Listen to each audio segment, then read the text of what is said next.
This week I'm interviewing Megan Clifton, who is a friend of mine from Brighton and who I've known for about 10 years now, and she's also a Discordian. So Discordianism is a belief system based around Eris, the goddess of discord, and it's often described as a parody religion, but quite often the synchronicity and serendipity that happens to Discordians is pretty mind-blowing, and so for many it's become more of an actual faith. Both Megan and myself have worked with Discordianism for a long time and have had lots of crazy experiences because of it. More than anything, it's just been open to the unknown and open to looking for magic and serendipity in the world and making it mean something because we choose to. To be careful, some people have gone down rabbit holes and lost their minds from it, because it can get, obviously, if you look for patterns, they're everywhere, and that's what humans do. So you do have to be a little bit careful with it. But it does also spread a little bit of sparkle of magic over everything, and it does completely blow your mind, some of the things that happen when you look for synchronicities. And there's a whole community of Discordians that are having crazy times from all the things that happen and the storylines that unfold. KLF are involved in it, and Alan Moore, and Ken Campbell is another person who's all part of this world. And so, yeah, I've known Megan for about 10 years, as I say, and she's doing all sorts of amazing things, and she's such a joy to speak to. I knew that she had to be the first person that I interviewed for this podcast because she fits so well with the theme, and, you know, was kind of been there right from the start of me exploring the world from this perspective. So without further ado, it's an absolute pleasure to welcome Megan to the podcast.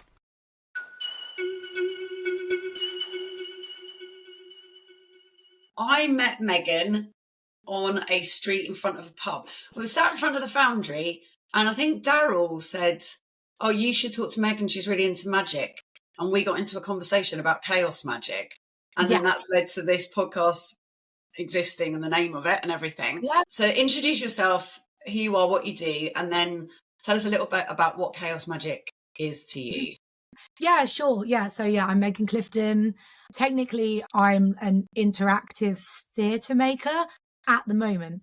But also into music. I've done radio, briefly an aerobics coach. I'm a hardcore DJ and obviously practicing witch. And there's probably other stuff I've forgotten because I'm super manic. And I got into Chaos Magic through the classic sort of Discordianism route, which I have mixed feelings around now because of the whole CIA connections and stuff.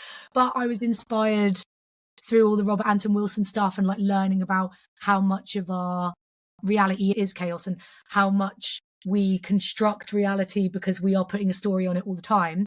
And story is my main job now because I'm head of narrative at Boomtown Festival, which is a festival that has a fictitious narrative. It's a fake town with a fake story going back 15 years. And Chaos Magic was like instrumental in making me realize that stories are like how we build the world.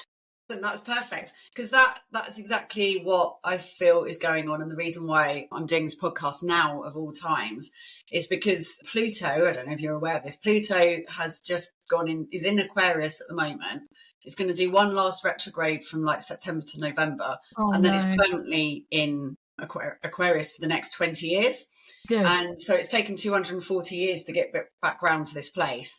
And the last time we were in Aquarius with Pluto, it was the Industrial Revolution, the American Revolution, the French Revolution. Aquarius is the sign of revolution. It's the sign of the collective. And it's also it's an air sign. So it's about new ideas and innovation and completely changing the way things are. And it was Alan Moore, who himself is a self-proclaimed wizard of chaos magic. He said how we had once been ice and then we become water and now we're turning into steam. And I feel like there is no way of possibly knowing how to let oneself turn into steam. That's terrifying. And we can't possibly imagine what that reality is going to be like. So what we need to do is relax with our grip on the known. We're so obsessed with knowing and the thin king, the thin, skinny little king who needs to know everything, because it's to try and make us feel safe. When in reality, we're hurtling through space on a lump of rock and no one knows what's going on.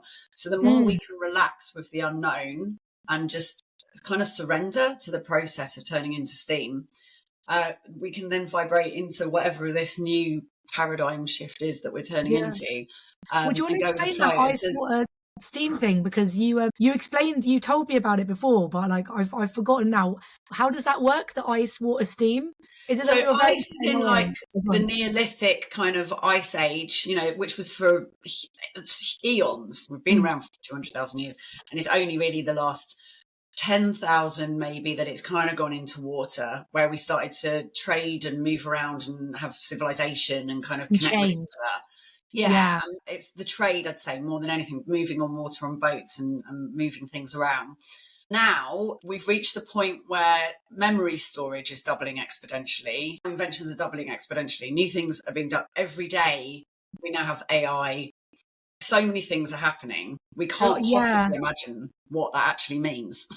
We're like just dissolving into space, aren't we? Like our minds and all our experiences are being recorded and just expanding up, and then we're communicating with others on the other side of the world. But we're still just lumps of meat experiencing all of this. But who knows? Because the most way out conversation I've had with someone recently, it's a friend of mine. He's an energy healer called Dennis. He's absolutely amazing.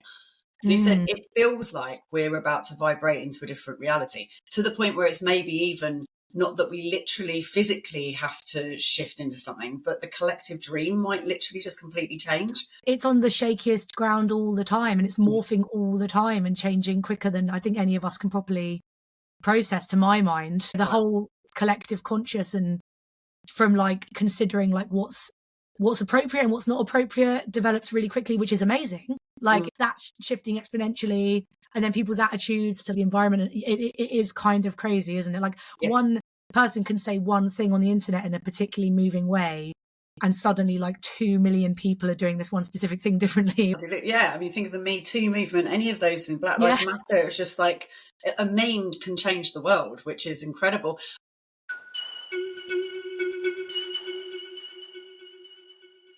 I'm going to pull 3 cards tonight for you. Yeah. You'll tell me when to stop and we'll pick them. And those 3 cards will be what we'll talk about. Yeah. And then at the end of it, I'll ask you for a chaos crusade, which is something the listeners can do, a practice they can do for the week that just dismantles the matrix, that breaks the matrix slightly. So when I did a recording of this on my own, I did the first podcast on my own, and I'm going to kind of intersperse interviewing people with my own kind of musings. And I asked my partner Dizzle for a chaos crusade, and he said, wear a red nose for a week. So I wore a red nose for a week, and I went to all of my government meetings and everything wearing a red nose, and like loads of online, like really important meetings, wearing a red nose, which is like, let me just explain. I've been out of my chaos magic brain. I've been in my like admin and life's got to happen and like stuff. I mean, I'm saying that while throwing a cuddly toy around, but like, I've been very in my business brain. So this is going to like put me back in that other brain, hopefully. Yeah, because we're really similar people. We're both chaos magicians who are really creative and really open to stuff, both ADHD and also really annoyingly left and right brain. I feel like it's a curse. It's also obviously a blessing because of the work that we're therefore able to do because of it. But the wrenching that I experience from having to move from one, and I know it's not literally one side and the other, and that's not how it works, but it's the inner and outer. Like wrenching from inner to outer. I get that, but like before we go to the cards, so I've been getting more into and I have massive imposter syndrome with this because everyone says, oh, you saw a TikTok once, but for years now, because I've been wondering if it really is ADHD with me or a secret third thing that's between autism and ADHD, or ADHD as people are calling it now, because I never used to think, I never pegged myself as like autistic, but then I had so much in common with ADHD. But it was like, but spreadsheets are so important to me. Routine is so important to me. The masking, I know a lot of this is not comorbid, but because it's not a disability, it's a difference. But like I have a very strong mask. But also, do you know about the link between autism and the implicit learning and pattern recognition that can come with autism and witchcraft? Oh, no, interesting.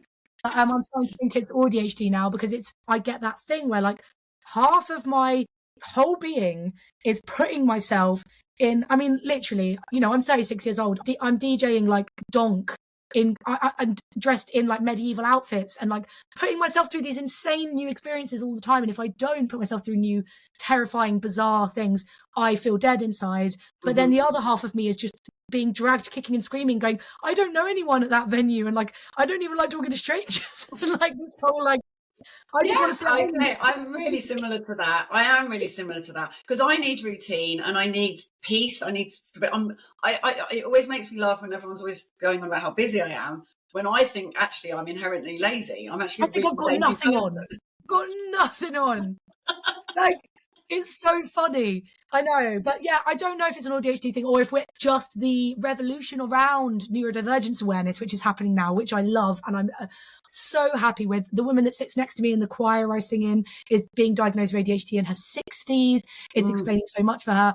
I don't know if I'm just, if I have some traits and I'm a bit on a spectrum and it's helping me a bit, or if I could be fully diagnosed, or I'm just happy it's happening. Yeah, I'm the same because I haven't got a diagnosis. I got overwhelmed in February and every time it happens, it's like, okay, are there coping mechanisms that I could learn from the ADHD research world? What are the things that I could be doing to be able to try and stop these from happening? But I don't believe they ever will. Because the thing is, if you work in events, there's always a critical mass point where everything's coming to a head. And I will always have a breakdown period where everything's happening at once and all the plates are falling off the sticks. You know, unfortunately, it's really hard. But there's definitely, like, in terms of burnout, and if you're quite intense about things and quite creative and you feel things quite deeply, burnout is kind of always around the corner. But I definitely recommend looking into ways that people that have been diagnosed with or identified with, like, autism, because it's really helped me. It's not always just about lying in bed. It's doing something different. Getting away from your routine can actually sometimes be really useful, which sounds counterintuitive. But that's been really helping me. And also just getting rid of that horrible, we've talked about this a lot in the past, that horrible capitalist linear phallic voice that's like, you must work at your 100% all the time. And if you don't, there's something wrong with you and you have to produce. When I'm 150% on. So I can do that half the time. My 100% is 100, you know, like it's heavy. So it's embracing that we all have different energy levels. And different things to give. And if you rinse yourself, you're not going to be any good at anything anyway. No, exactly. I mean, I sort of in my head, in a jokey way, but in my head, retired when I moved to Sark. I was like, I'm not doing that anymore. But what I mean by that, because I clearly haven't, is I just am a bit more chilled out, but I'm not. I'm probably busier now, but my day-to-day existence is so peaceful. You know, like, there's no sound. I'm here. I'm not in a recording studio. I don't need to soundproof the rooms because there's no noise. There's no noise on the island. You know, I'm not getting hit by sirens. That's really useful. That's super useful. But I mean, I think for me as well, what I've been trying to do the last couple of years with this, taking time off, sometimes you can be doing like exactly as much as you were doing before, but it's coming from a different place. So if, obviously, we're all anyone that's got any time off at all is privileged. But beyond, like, feeding yourself and clothing yourself and getting shelter, everything I do now needs to be from a sense of curiosity and wonder and genuine desire, not from a sense of obligation or that, I should really have an art project going, or like, no. And when I'm not pushing myself like that, it's so much easier. Much easier. Yeah, that's great. I like that. I should always just actually want to do it. And not to, like, look cool or to validate. So it's difficult, like inner parent, getting rid of that. Well, I think that's a good point for picking a card. So what I'll do is I'll hold it up like this and then I'll move my finger along and you just say stop and then I'll pull the card out. Okay, yeah. Okay. That one. That one. Yeah. Okay. Brilliant. So this one is wealth. Okay. So this is the card of wealth. So that it's earth, it's pentacles, so it's the earth sign. And just what does wealth and money mean to you? How do you feel about money? God. I mean, we have the privilege of making money doing stuff we love. Yeah.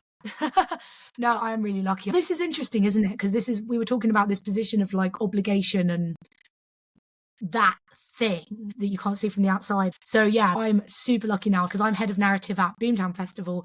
That's a year-long gig. That's 4 days a week. Obviously, I'm not in finance. It's not mega bucks. You know, I'm still a theatre practitioner, but I buy stuff in the supermarket that looks nice. I don't have a mortgage or any stuff like that. I'm just like rent. But I'm like comfortable. And I'm happy. So that is great. But I've had to like really learn. So I used to do all of my projects working my arse off for no money in the gaps. And the fact that I was having to fit it in made me do it. But I've had quite a few weird dips ever since I started getting paid for the work. Always sort of screws things up. It's weird. So like with the festival, well, I set the festival up, the Beltane Festival in Sark, so that all the artists are getting paid, because that's, you know, coming from the art world in the UK, that is what we try and do, even though we're always doing things for free. The kind of ethos and the Arts Council ethos is meant to be that people are getting paid. But there were people who were getting paid that were kind of sort of part of the volunteer world as well, the group of us that were volunteering. And they just, it's not being rude to them, but they didn't really do anything. It was like, as soon as they got paid, and it wasn't even very much, but because they were getting paid, they didn't really do, they didn't put as much work in as the people who were doing it for free. It's the people who were doing it for free weird. did so much more work. Yeah. There's a whole load of, I wish I could quote, I'm so bad at quoting things, but maybe if I can remember the links, you can put them in the description. But there's quite a lot of study around this, and it's super interesting.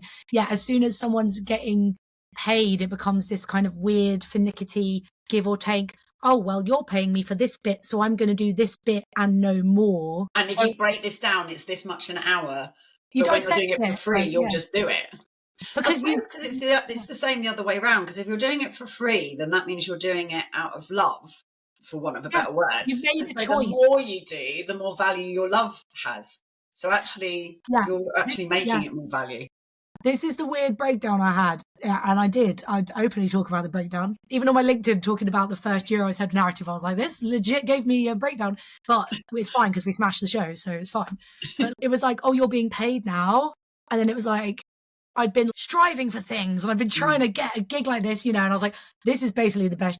I'm not going anywhere now. And I felt like the dog that had caught the squirrel and just didn't know what to do with it.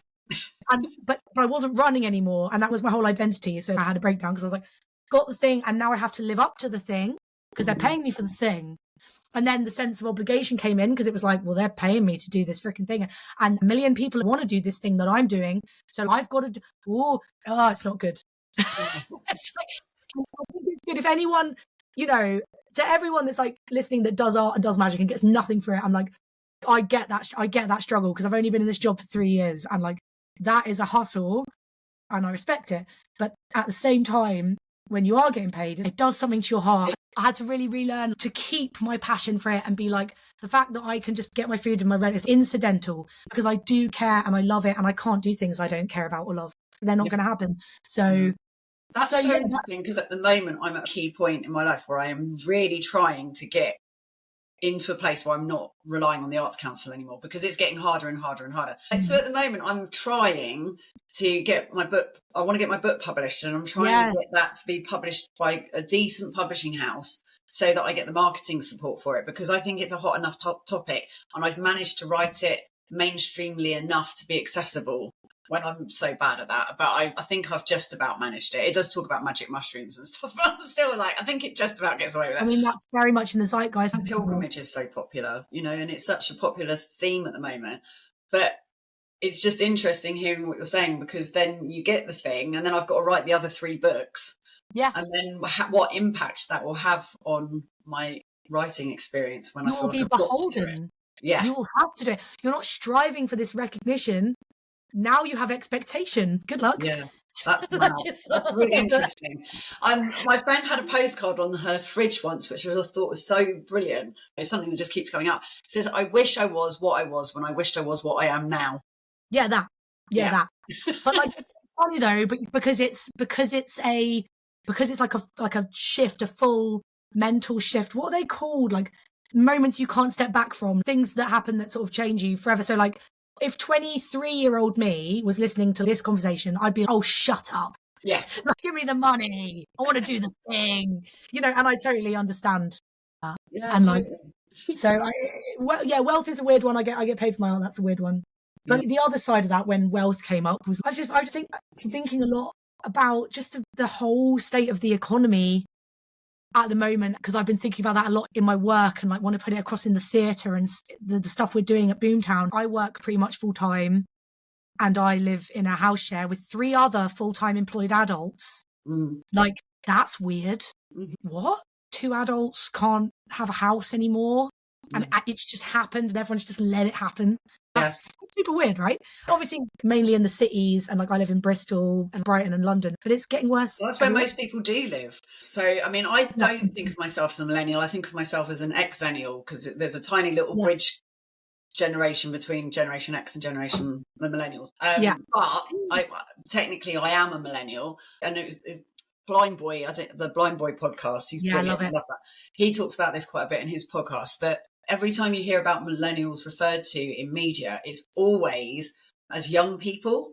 But that's because they have to keep saying that, because otherwise you're going, oh no, these middle-aged people are still living at home with their parents. Yeah, a huge portion, like, oh my God, like we were working on a storyline about gentrification. I really want to get a gentrification story in one of our districts. We've got this more dishevelled district. And I thought, oh, wouldn't it be funny if the people in this more affluent district started buying up houses for holiday homes? That's a great idea. Yeah, we can coffee shop it all. Really posh people from some areas of Boomtown walking around talking about the beautiful old world architecture in this rundown place. So someone in a meeting said, oh, would you think that's really going to hit with the 18 to 25-year-olds? And another person in the meeting was like, have you not heard the percentage of 18 to 25-year-olds that live with a parent compared to even 5 years ago? Like it's rocketed up. They're going to understand exactly what this is about.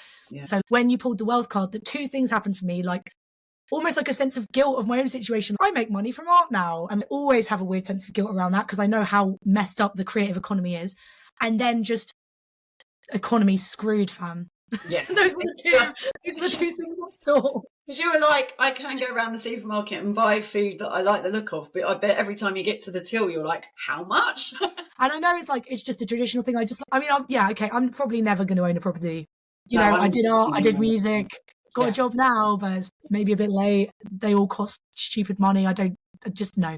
Yeah. So, but they make us all feel guilty and competitive and unworthy. Because without that, we actually are sacred, living goddesses and gods. We're perfect beings that were literally born for this. We were born for this. We're here fully as we're meant to be. No dogs are sitting around fretting about whether they're good enough and buying, eyeliner to try and make themselves feel better. No. We have to be groomed from day dot to believe that there is something wrong with us so that we buy things. That is literally the whole point of it. Yeah, and then to not hate the rich people, we have to all be temporarily embarrassed millionaires going, oh, I can just work a bit harder and be as rich as them. It's not the whole system and the way it's set up. It must be a fault with me that means I'm not good enough. I think it's becoming more and more and more just ridiculously obvious now. Yeah. Like you said, with the acceleration, and I think this will be a massive part of this revolution with Pluto and Aquarius. It's so obvious now. And I don't think we had, like, obviously there's so much information smog and misinformation and polarization, but I can't see that lasting because it's too obvious. Yeah. And it's getting more obvious. I think the glamour and the magic of the Instagram online world has reached a point of kind of pukiness where people are then looking to actual people in front of them and going, oh, this makes my nervous system feel calmer. I feel less bad about myself when I spend time with this person next to me who has time for me and likes me than my 700 followers who don't respond to anything that I've done on my post today. I think you're right.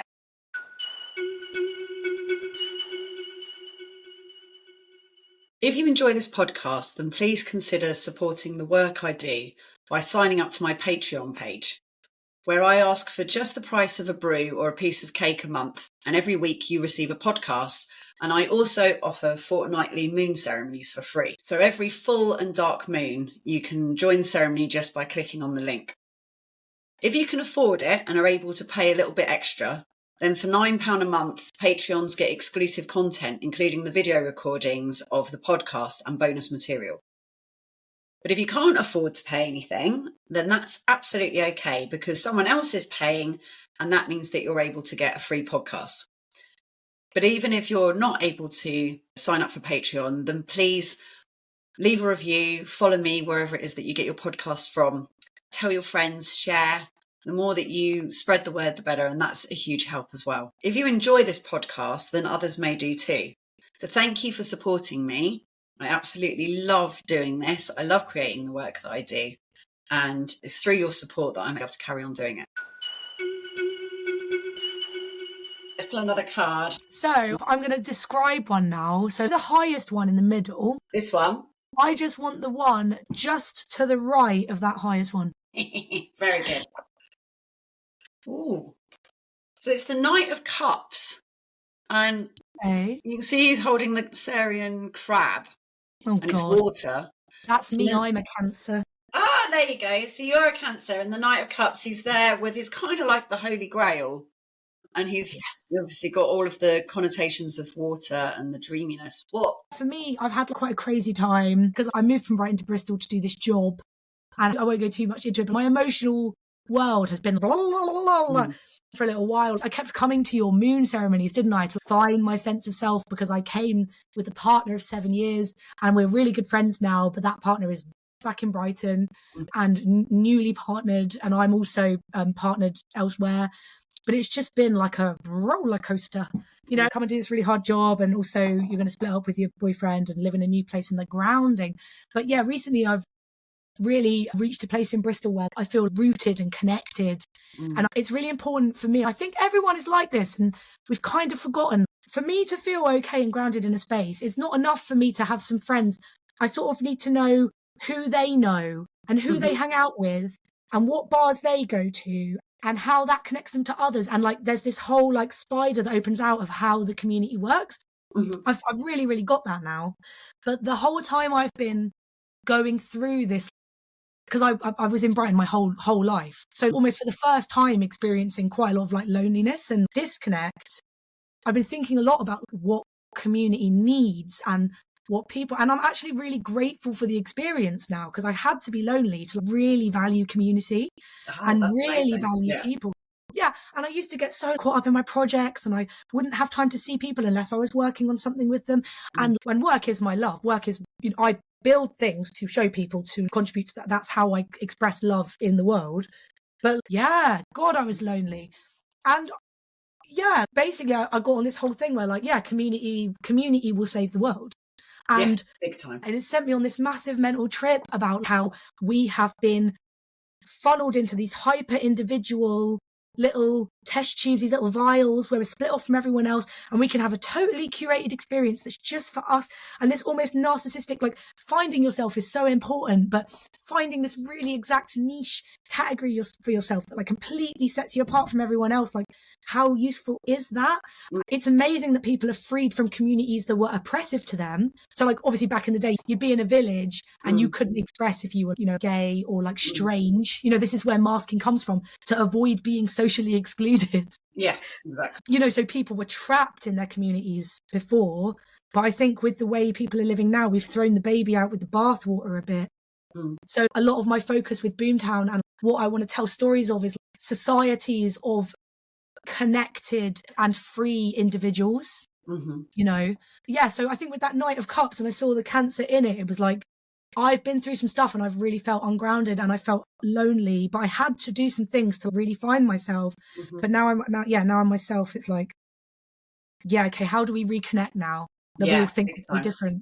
But we're not that different, are we? That's the thing. We're not that different. No matter how exciting and interesting you are. I mean, both you and me are both so wacky and individual, and yet we're really similar. Well, someone told me the other day, we look as different as cows look, apparently. Yeah, I've been following this amazing woman called Ella Saltmarsh, and she's a professional futurist. And she's like, how do we come to a future where people are happy and the world doesn't set fire? You know, and it's finding that place where we actually are all the same and stopping that. Oh, we were talking about it the other day, weren't we? About like, you've got lots of different people on your island that are all very different. Yes. But we're the same. And Ella Saltmarsh says, we think we all want completely different things and that we have to fight to how the world should be governed. But actually, we all crave stewardship. So that's like meaningful connection. We all crave safety and shelter. And we all crave freedom to operate as we wish, as long as we're not hurting anyone. Yeah, that's it. Yeah, absolutely. Oh, that's amazing. That's really cool. I have to share her. Yeah. Ella Saltmarsh, the Long Time Academy. She does everything about trying to get people to think in terms of what stuff's going to be like a generation after that, 2 generations, 3 generations. That's interesting, yeah, because that's like the Children's Fire. So that's all about 7 generations from now. Yeah, amazing. That's so cool, because that was what the upshot of our pilgrimage was when we did the pilgrimage to COP26, and it was listening to the land. The places that felt resilient were the places that had strong community. And it was so clear, these communities, especially up in the borderlands, where they don't expect Westminster to sort them out, they keep being flooded, no one does anything about it. They've all got together and they've sorted the things out themselves. And they've opened their own community shop, and they had community gardens, and they'd eat meals together. And it was just like, my God, guys, you probably are going to be okay. This is what looks like is going to work. And it's just so lovely and interesting and inspiring and kind of so poetically beautiful, which I feel like reality is, that the problem is the solution. So people have caused the problem, but we actually are the solution. And that it's totally true what you say. Yes, find yourself, do a bit of navel gazing, do the work. But my friend always said that it was like you do the foundation so that you can then build the house and reach out to other people and build the community. Well, that's the thing. People think it's selfish to sort yourself out. But if you don't, I'm in so much of a stronger, fully unmasked and grounded and connected. I'm in a much better position to do good in the world. Yeah. I feel lucky that I've been in a position where I've had time and space to do that. Not having kids, having a job, I have time to do that. But now I can contribute more to communities. But it's funny we got onto that because one of the big inspirations for Boomtown at the moment is the Rob Hopkins book, From What Is to What If. From What Is to What If is all about exactly what you're talking about, like people that are taking matters into their own hands to create the future they want. He talks about transition towns, which do a lot of this sort of stuff. They have meetings, they sort their own off-grid power, they do stuff. Basically everything you could dream of for a better future, he's sort of collecting because it's happening somewhere in the world. Yes, and this is the thing about us turning into steam as well. We can share these ideas. Share this information. Yeah, like we can share our fears and we can send horrible videos and we can hate on each other and we can other groups. That's all happening. But at the same time, people are 3D printing prosthetic arms for kids in their garages because of this. It's true. That's happening. And that's what's so steamy about it, is because there's so much going on that any previous storylines, even, so the story is disappearing that we're used to. Because if you think about the narrative that we're used to, and I think Jeremy Corbyn was probably the last example of this in our recent times in the UK, we can no longer have a knight in shining armour come in and rescue us because they will be cut down. And it's the same as you can't cut down Donald Trump and then expect there to be no bad guys behind him. It's like every time you cut someone down, there's 9 snakeheads erupt out of that one snakehead. We need to work collectively. So it is about a web. It's about a web that's working together and is connected to each other. Love and connection is the thing. When I was struggling with a sense of self and self-esteem and feeling like I could do the job and all of that stuff, I had this post-it on my wall and it just said, "No one is coming to save you." And like, it sounds not reassuring, but it kind of was, because I was a child in the 90s, especially with the romantic stuff. Like, you just think a guy's going to come and like, no. And not just on a romantic level, it permeates. It's so infantilizing to have that narrative embedded into your cells. Like, no one's coming to save me. It's the same as, "Mum, I am a rich man. I'm not going to marry a rich man." And it's that thing. It's not like once a year. Why don't we just actually do things every day that we think might make our lives better and the lives of people around us better? And that's also how I made friends here as well. It was like, "Hey guys, I've got a van. I can help people move house, by the way. Hey, I'll do the door at your night. It's so cool you're putting a night on. Like, hey, I'll come and DJ your thing." That's how you do it. Yeah. So being of service. And that's the same on the island. I being a barmaid really helped because it meant I got to meet people as a barmaid, which also meant that I met everyone in a very every woman type way before. Good archetype, that one. Exactly. And it is my archetype. My archetype is the landlord's daughter in the Wicker Man. I've basically moved to the Wicker Man Island and on the and it was really an inoffensive way to meet people before they then worked out what an absolute lunatic I am. Yeah. By the way, guys. Yeah, I kind of screwed it when I first moved here because a lot of people in Bristol in the circles I move in know Boomtown. So like, I'd be like, hey, I'm this cool, da da da da da. That doesn't actually make anyone your friend. No. It's like, hey, trying to look like a big deal is not how you make friends. Which is interesting because that's more of a trap to fall into moving from Brighton to Bristol, because you almost are. It's like, don't you know who I am? In Brighton, I'm this. And I had to play the opposite game of that in SOC because I knew how weird and terrifying I seemed to them. So I had to play it down. I had to go the opposite way. Just standard. Yeah. Oh, you're just a witch having a pint in North Lane. Yeah, like standard. The best thing for your brain in terms of Alzheimer's and brain exercise is to meet new people, because you're picking up things on so many levels that you're completely unaware of, and trying to figure out how they fit into things and trying to make a narrative, trying to figure it all out. And I find that really exciting. So at our age, like being, a bit older and going somewhere completely new and meeting all new people, we have just done like the best brain workout imaginable. Yeah, I think when it comes down to it, one of my biggest values is like people should experience life. People should have as many new experiences as possible. People should be learning. I mean, this is how I feel. My life, my aims, be learning as much as I can while I'm here, and then communicating what I've learned that's useful to others before I peg it. Yeah, big time. That's like exactly how I feel. That's what I want to do. But I'm always towing the bloody right edge of that, hanging off the falls cliff. Like, why have you've really done it this time? Like the amount of times I've said to myself, you've really done it this time. Like, this is too far. Yeah. It's like when I was in North Wales once. That's really funny.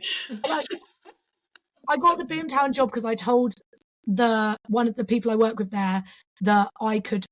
So she needed to put on a play with an interactive theatre experience with a group of young people in 3 weeks in North Wales.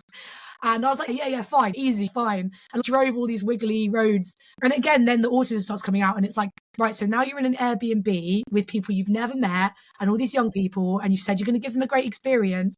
And you've convinced a local fairground to let you install these theatre. So the fair had come. So we did the theatre thing. But it was just like, what are you doing now?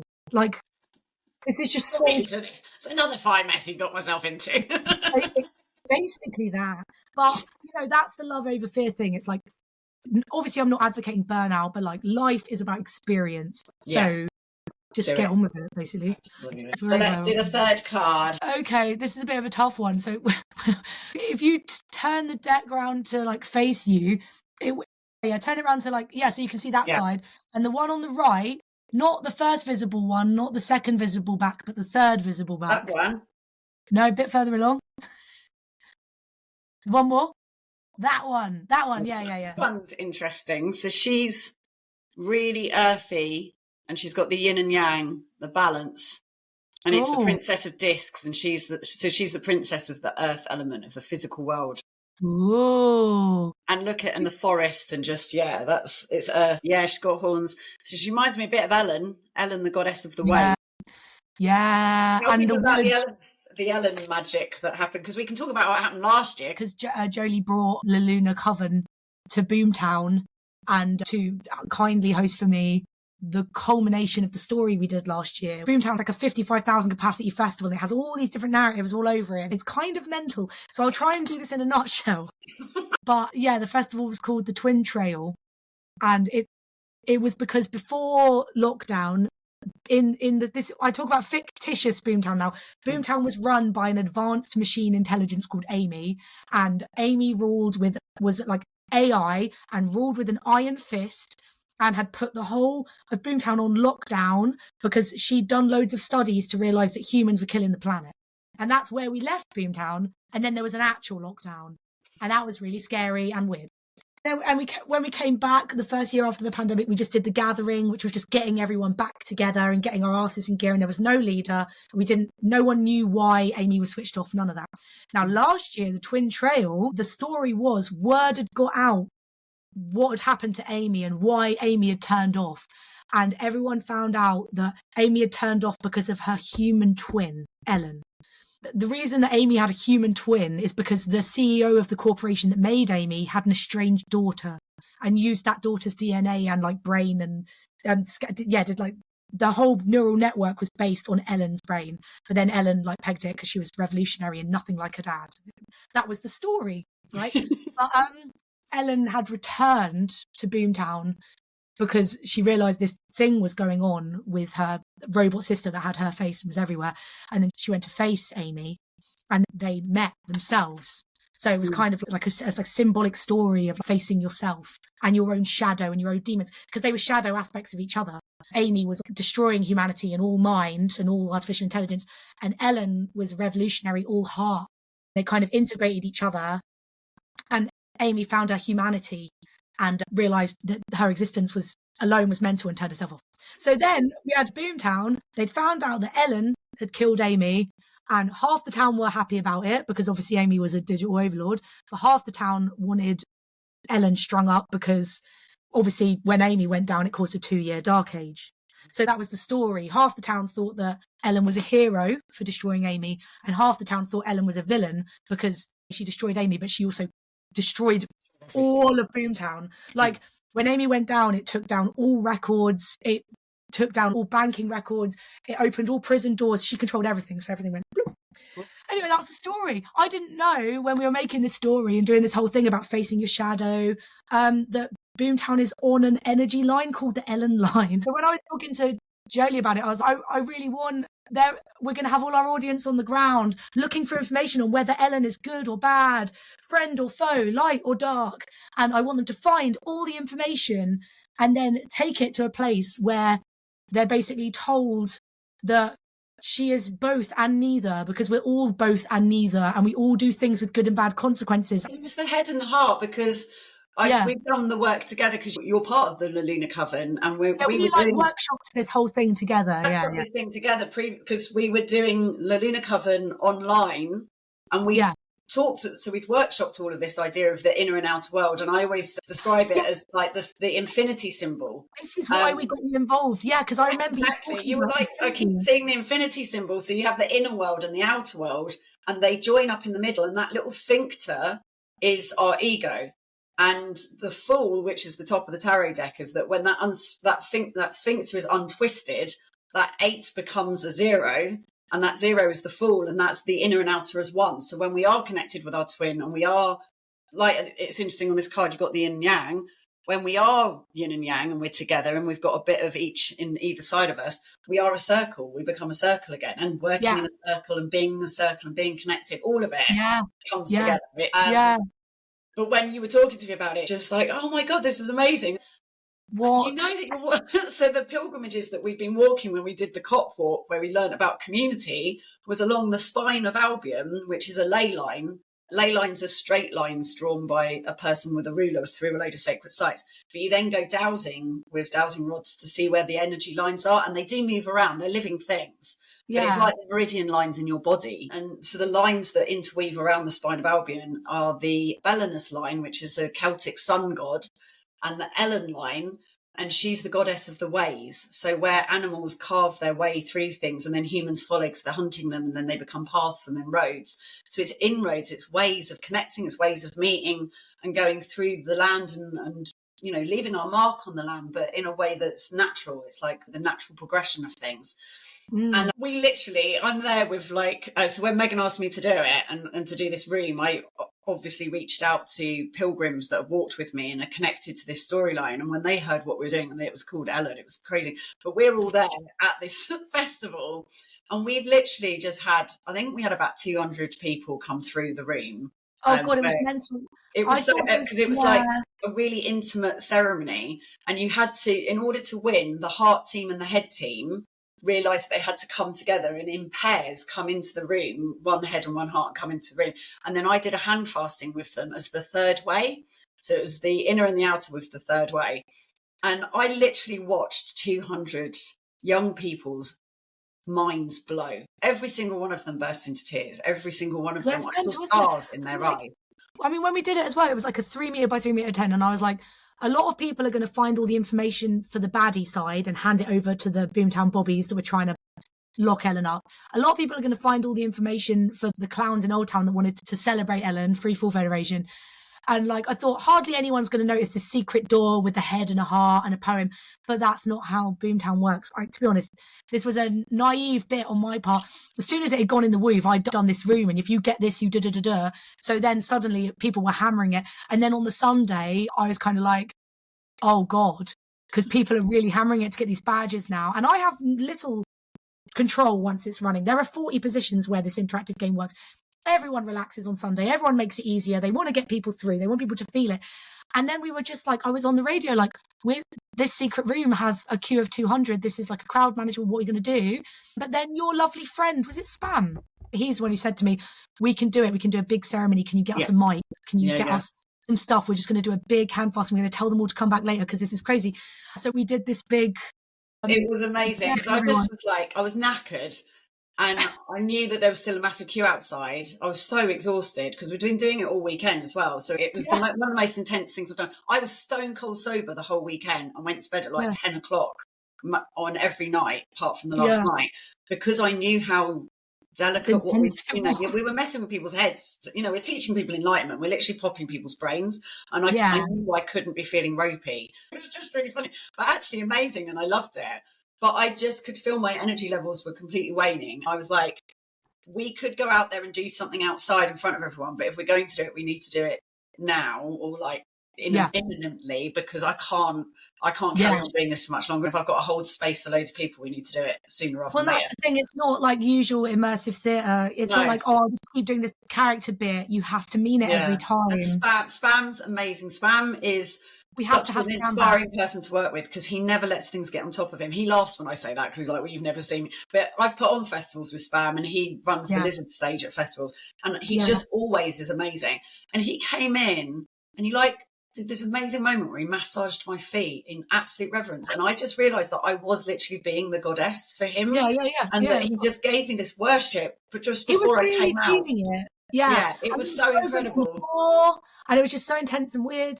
With that bit at the square as well, because like at Boomtown, like we have to manage all the large scale happenings because they can cause crowd management issue, and stampeding and crushing is a real thing.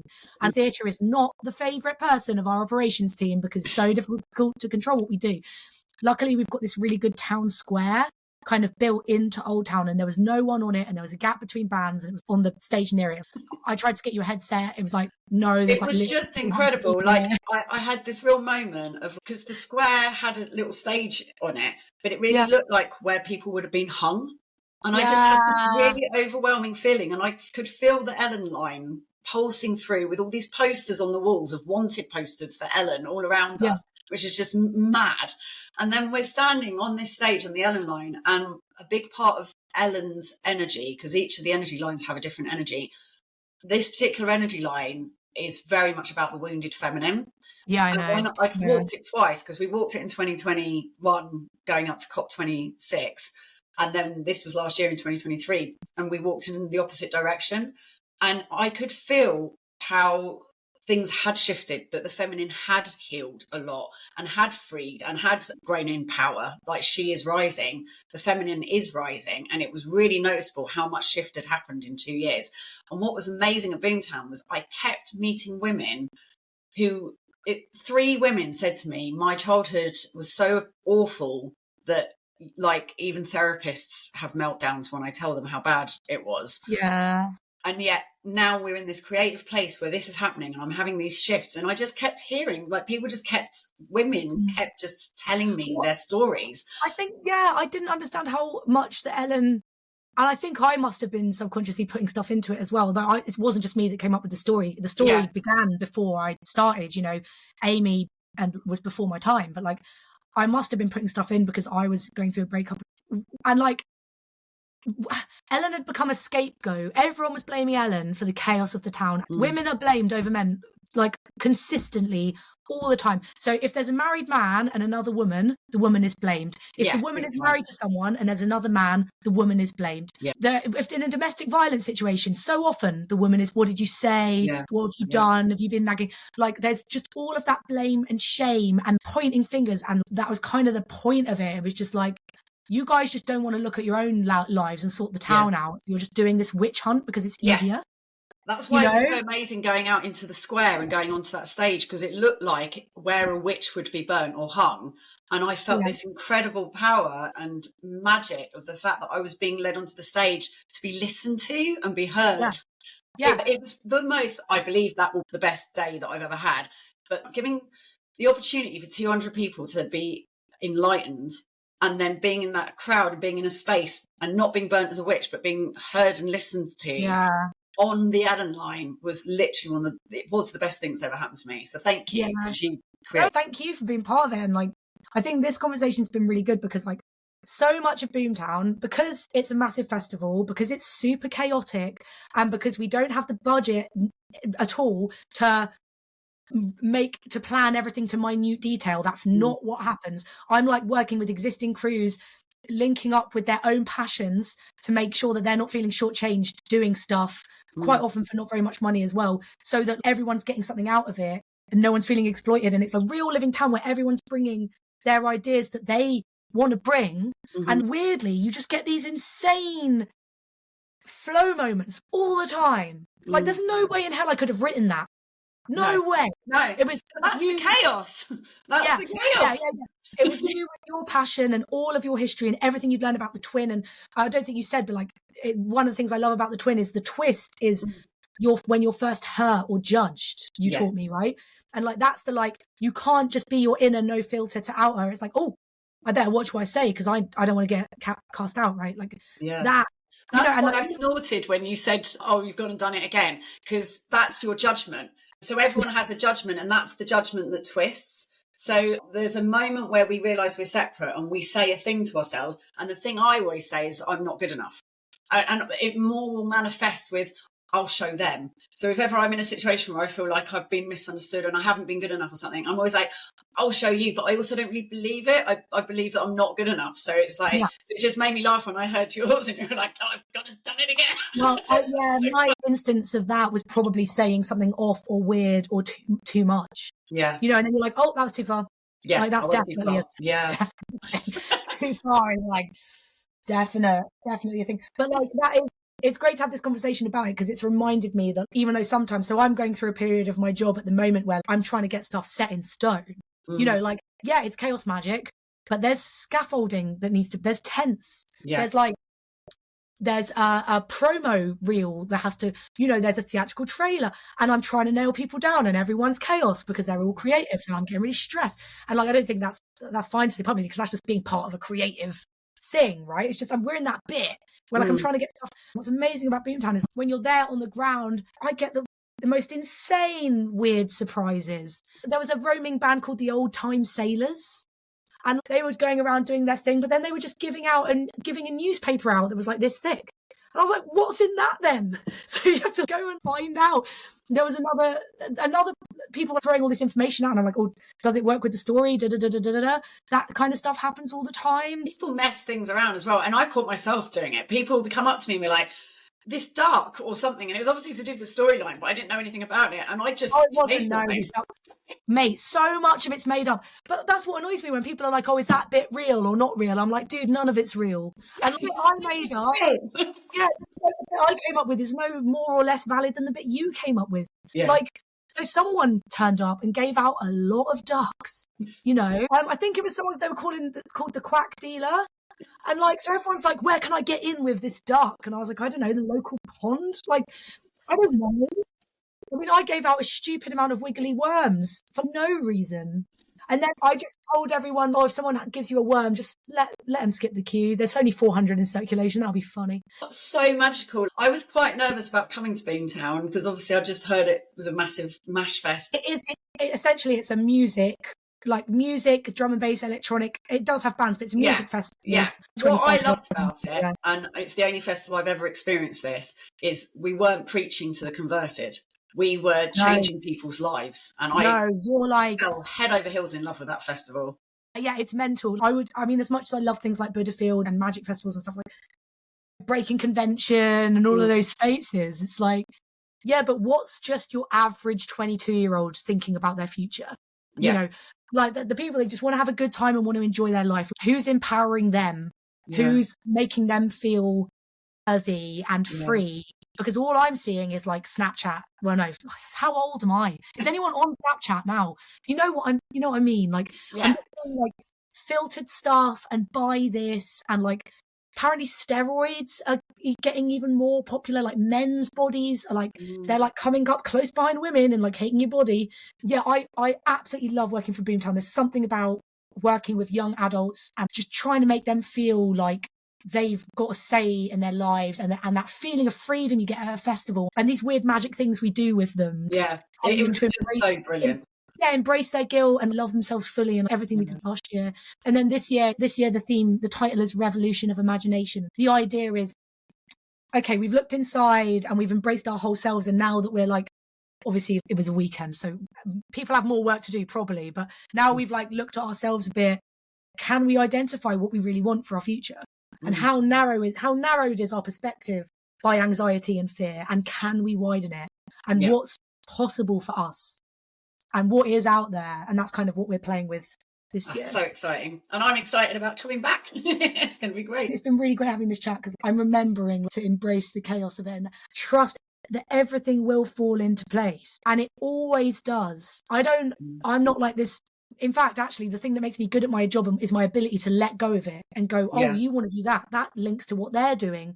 And, oh, that's so strange because they were talking about doing that. Why don't you all meet there at that place and do that? And like, that's how Boomtown works. And that is kind of chaos magic. It's seeing the patterns, isn't it? Yes, exactly. And trusting the process, which is, it's always good because I'm hearing it back myself because I'm getting married and putting on a festival in 6 weeks' time.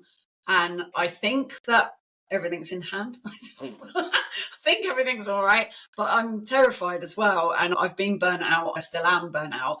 And it's just trying to maintain a loving relationship where it's not impacting on us not getting on with each other. This is all a celebration of love. And so how to do all of that in a trusting way and trust that everything's going to work out. So, because I don't want to keep you here all night because I could talk to you forever. So have you got any thoughts for the Chaos Crusade? Something that people could do that will break the matrix for a week? Choose a silly phrase that you particularly enjoy. So, for example, that's the way the cookie crumbles, and make sure you get it casually into a conversation every day. Yeah, brilliant. So I'll give you one if you want. So like, ooh la la, she's done it again. And it doesn't matter, just get it in. And like every time you get it into a conversation, I love that. At Glastonbury this year, one of my favourite moments at Glastonbury, my friend did exactly that. He got really obsessed with saying cuck, as in cuckold. He kept just sneaking cuck into conversations, and he kept doing it all the time. And it was just like, I'm like, stop it. It's amazing you could use it at any point. It's a bonus point to yourself, isn't it? Yeah. And like, I think if it's a conversation that you're like nervous about or you really want to come across well, definitely do it. Yeah. Because it doesn't matter.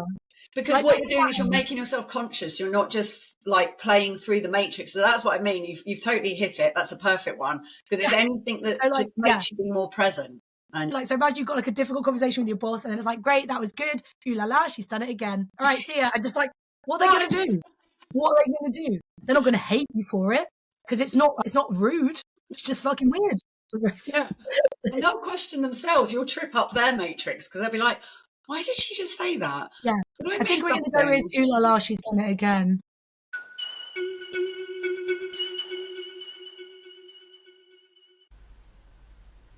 So that was Megan Clifton. How amazing was that? I really loved speaking to her. I could have talked to her forever.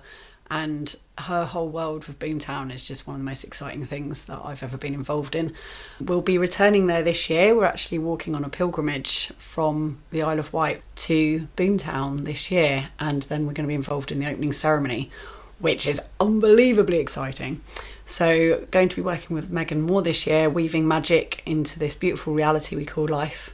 So thank you, Megan. Thanks for listening. Please like and subscribe. It helps people find the podcast. It helps us appear in the algorithms. So rate us, review us, follow us, and definitely share about the podcast in social media. And thank you ever so much for your support. Huge love, and I'll speak to you again next week.